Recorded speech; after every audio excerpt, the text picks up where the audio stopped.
എൻ്റെ പേര് മീനാക്ഷി. കടത്തനാട് കളരി സംഘത്തിലെ രാഘവൻ ഗുരുക്കളുടെ ഭാര്യയാണ്. ഞാൻ 7ാം വയസ്സിലാണ് ഈ കളരിയിൽ വന്നത്. ഇപ്പോൾ എനിക്ക് 80 വയസ്സാവുന്നു. 2017 എനിക്ക് പത്മശ്രീ കിട്ടുന്നത്. അന്ന് തൊട്ട് പല മന്ത്രിമാരെയും ഞാൻ കണ്ടിട്ടുണ്ട്, പല സ്റ്റേജിലും ഞാൻ പോയിട്ടുണ്ട്. അത് എൻ്റെ പ്രസംഗത്തിലൊക്കെ ഞാൻ പറയുന്നുണ്ട്, സ്കൂളിൽ ഒരു പീരീഡെങ്കിലും കളരിപ്പയറ്റിന് വേണ്ടി സൗകര്യം ഉണ്ടാക്കി കൊടുക്കണം. കളരി 3 ഭാഗം പറയുന്നുണ്ട്: തെക്കൻ, വടക്കൻ, മധ്യമം. ഇന്നത്തെ കാലത്ത് പെൺകുട്ടികൾക്ക് പുറത്തിറങ്ങി നടക്കാൻ പറ്റാത്തൊരു കാലഘട്ടമാണ്. കളരി പഠിച്ചേ മതിയാവൂ.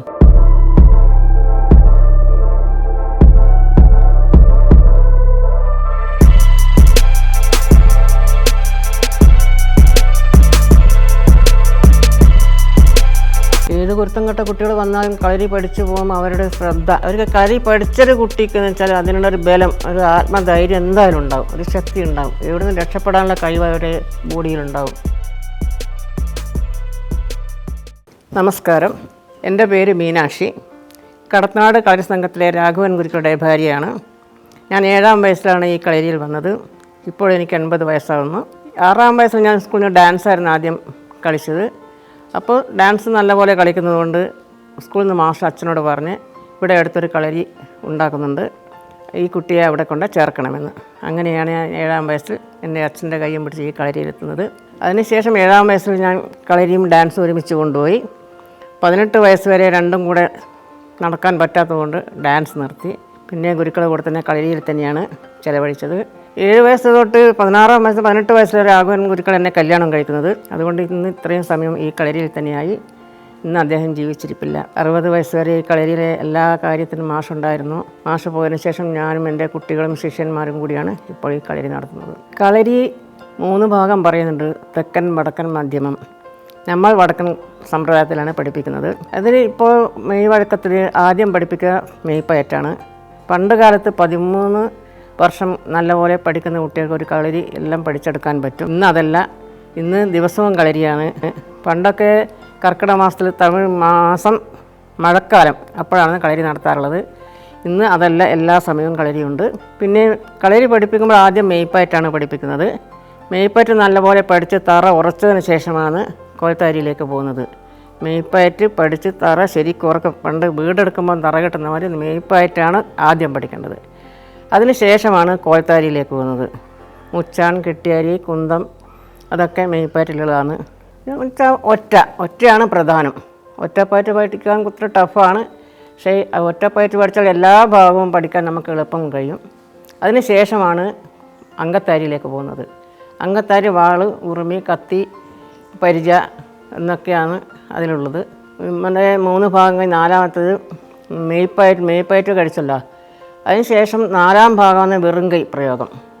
അത് പഠിച്ച് ആയുധമൊന്നും ഇല്ലാതെ പഠിപ്പിക്കുന്നതിന് വെറുങ്കൈ എന്നാണ് അതിന് പറയുന്നത്. അതും നല്ലപോലെ പഠിച്ചതിന് ശേഷമാണ് ചികിത്സാ രീതിയിലേക്ക് പോകുന്നത്.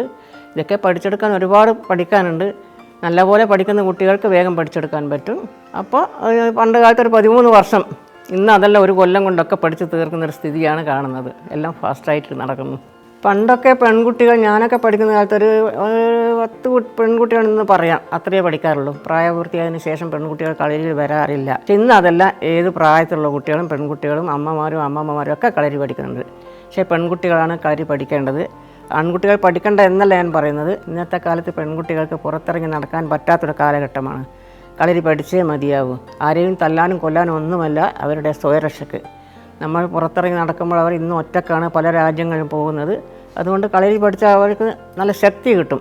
ആരെയും എതിർക്കാനുള്ളൊരു തൻ്റെ ഇടം, ഒരു ശക്തി അവരുടെ ശരീരത്തിലുണ്ടാകും. അതുകൊണ്ട് എല്ലാ കുട്ടികളോടും ഞാൻ പറയാറുണ്ട്, പെൺകുട്ടികളെ കളരി പഠിക്കണം. എല്ലാ രക്ഷിതാക്കളോടും ഞാൻ പറയാറുണ്ട്, നിങ്ങൾ ഒരു അരമണിക്കൂർ നേരമെങ്കിലും കുട്ടികളെ കളരി പഠിക്കാൻ പറഞ്ഞേക്കണമെന്ന്. അത് നല്ലൊരു കാര്യമാണ്. ഇന്ന് അതല്ല, പല പ്രദേശത്തും പല രാജ്യങ്ങളിലും പത്മശ്രീ കിട്ടിയതിന് ശേഷമാണ് കൂടുതലായിട്ടുള്ള പെൺകുട്ടികൾ. പുറത്തുള്ള ഒരുപാട് ആൾക്കാർ എന്ന് വെച്ചാൽ ഇംഗ്ലീഷുകാർ, പല രാജ്യത്തും അവരുടെ ഈ പത്മശ്രീൻ്റെ പുരസ്കാരം കിട്ടിയത് കൊണ്ടാണല്ലോ അവർ അറിയപ്പെടുന്നത്. അപ്പോൾ പല രാജ്യങ്ങളിൽ നിന്ന് അവർ ഇവിടെ വന്ന് സ്റ്റേ ചെയ്ത് പഠിക്കുന്നുണ്ട്. ഇപ്പോൾ കളരിയാണ് എനിക്ക് അത്ര, എൻ്റെ തലവിധി ഇതായത് കൊണ്ടായിരിക്കണം അന്ന് കളരി തന്നെ തിരഞ്ഞെടുത്തതെന്ന് എനിക്ക് തോന്നുന്നത്. മാഷ് അതിനുള്ള പ്രോത്സാഹനം, എൻ്റെ കുടുംബക്കാരും മാഷ കുടുംബക്കാരും ഒക്കെ അതിനുള്ള പ്രോത്സാഹനം തന്നുകൊണ്ടാണ് ഇന്ന് ഈ സ്ഥിതിയിലെത്തിയത്. അത്ര വേഗം പഠിച്ചെടുക്കാൻ പറ്റുന്നൊരു സംഭവമല്ല കളരി. ഡാൻസ് ആകുമ്പോൾ എന്നാലും പഠിക്കുക, കളരി കുറച്ച് പ്രയാസമാണ്. പിന്നെ വെച്ചാൽ പുറത്തുനിന്ന് വരുന്ന കുട്ടികൾക്ക് കളരി പഠിച്ചെടുക്കണം എന്നുള്ള ഉത്സാഹം ഉണ്ടാകും. നമ്മളെ കുട്ടികൾ ഇങ്ങനെ അലസമായി കളിക്കുമ്പോൾ അവരുണ്ടാകും കളിച്ചുകൊണ്ടേയിരിക്കുന്നത്. അവർക്ക് എങ്ങനെയും പഠിച്ച് പോകണം. എന്നുള്ളൊരു മൈൻഡ് അതാണ് അവരുടെ ഉള്ളിലുള്ളത്.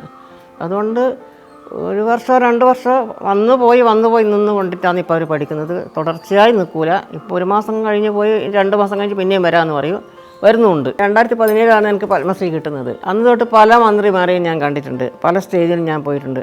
അത് എൻ്റെ പ്രസംഗത്തിലൊക്കെ ഞാൻ പറയുന്നുണ്ട്, സ്കൂളിൽ ഒരു പീരീഡെങ്കിലും കളരിപ്പയറ്റിന് വേണ്ടി നിങ്ങൾ സൗകര്യം ഉണ്ടാക്കി കൊടുക്കണം. അതേ ശരി എന്ന് പറയുന്നുണ്ട്. ഇതുവരെ നിലവിൽ വന്നിട്ടില്ല. അതിനുശേഷം ഇപ്പോൾ ഞാൻ മടപ്പള്ളി സ്കൂൾ 60 പെൺകുട്ടികൾക്ക് സ്പെഷ്യലായി ക്ലാസ് എടുക്കാൻ പോയി. സ്കൂൾ വിട്ട സമയത്ത് നമ്മൾ അങ്ങോട്ട് പോകും. കൊറോണ വന്നപ്പോഴാണ് നിർത്തിയത്. 60 പെൺകുട്ടികൾ നല്ല നിലയിൽ നല്ലപോലെ പഠിച്ച് വന്ന് നല്ല ഉഷാറായി വന്നായിരുന്നു. കൊറോണ കാരണം അത് നിർത്തിവെച്ച്. മാഷ് ചെയ്തൊരു പുണ്യം. പക്ഷേ ഈ പത്മശ്രീ കിട്ടിയ ഞാൻ പറയും എൻ്റെ ഇതൊന്നുമല്ല, അദ്ദേഹം ചെയ്ത പുണ്യകർമ്മത്തിൻ്റെ ഫലം എന്നെ തേടി വന്നു. പത്മശ്രീയെ പറ്റി ഇതിനോട് ചോദിക്കുമ്പോൾ പറയും, ഇതാരാ പറഞ്ഞത്, എങ്ങനെയാണ് കിട്ടിയത്, നമ്മൾ അറിയേ കൂടിയില്ല.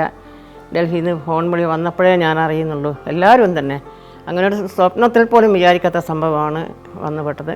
ഇത് കുരുത്തം കെട്ട കുട്ടികൾ വന്നാലും കളരി പഠിച്ചു പോകുമ്പോൾ അവരുടെ ശ്രദ്ധ, അവർക്കൊരു മനസ്സിനൊരു മാറ്റം വരും. എത്രയോ കുട്ടികൾ വീട്ടിൽ നിന്ന് തന്നെ അമ്മമാർ എന്നോട് പറഞ്ഞു, നിങ്ങളെങ്ങനെ എൻ്റെ മോനെ ഇത്ര നന്നാക്കി എടുത്തെന്ന് പല അമ്മമാരും പറഞ്ഞിട്ടുണ്ട്. ആ കുരുത്തം കെട്ട കുട്ടികളൊക്കെ നല്ലൊരു സ്വഭാവം മാറി വന്നിട്ടുണ്ട്. നല്ല സ്വഭാവത്തിലായിട്ട് ഒരുപാട് കുട്ടികൾ മാറി വന്നിട്ടുണ്ട്. ദുബായിൽ, മസ്കറ്റ്, ബഹ്റിൻ, ചെന്നൈ, ബാംഗ്ലൂർ കുറേ പ്രാവശ്യം പോയി. ബോംബെയിലും പോയി, രാജസ്ഥാനിൽ പോയി, ഹൈദരാബാദിൽ പോയി. എണ്ണിയാ തീരുമില്ല, അത്രയ്ക്കും ഒരുപാട് സ്ഥലങ്ങളിൽ പോയിട്ടുണ്ട്. ഇനി ഇപ്പോഴും അടുത്ത് പോകാൻ നിൽക്കുമായിരുന്നു. ഇനി അടുത്ത ആഴ്ച ബാംഗ്ലൂർ പോകണം. അതിനുശേഷം തിരുവനന്തപുരത്തെ കളരിയിൽ പോകണം. 2 മാസം മുന്നേ ദുബായിൽ VKM കളരി, ഒരു മണികണ്ഠൻ ഗുരുക്കറിൻ്റെ അദ്ദേഹത്തിൻ്റെ കളരി ഉദ്ഘാടനം ചെയ്തു. അവിടെയും കളിച്ചു. ഞാൻ പറഞ്ഞാൽ എണ്ണം തീരുകയില്ല, അത്രയും കളരിയിൽ പോയിട്ടുണ്ട്. അല്ലാണ്ട് ഒഞ്ചിയത്ത് 3 കളരിയുണ്ട്, പിന്നെ വയനാട്ടിൽ കളരിയുണ്ട്. അവിടെ ശിഷ്യന്മാർ പോയിട്ട് പഠിപ്പിക്കുന്നുണ്ട്.